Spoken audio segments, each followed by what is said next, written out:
Jeg hedder Ole, jeg arbejder i Amnesty International, og jeg er rigtig glad for, at vores samarbejde med Kayak Republic fortsætter i år til Santa Lucia, og vi håber, at rigtig mange vil komme ud og padle rundt i kanalerne og se vores flotte kajak-lysoptog, der skal finde sted her. Amnesty arbejder jo over hele verden med at styrke menneskerettighederne og forsøge at finde de ansvarlige for eksempel krigsforbrydelser osv. Vi hjælper med at dokumentere de ting, der sker for eksempel flygtninge fra Syrien. Vi har researchere, der i det hele taget dokumenterer og forsøger at presse ting igennem over for regeringer og over for FN osv. for at få ændret på tingenes tilstand. Og det er det, der er det vigtige.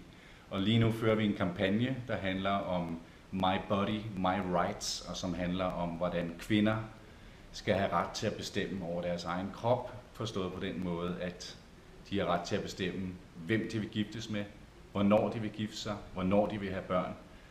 Alle de ting, som rigtig mange kvinder i rigtig mange lande ikke har adgang til i dag, og det gælder også sundhed og graviditetshjælp osv.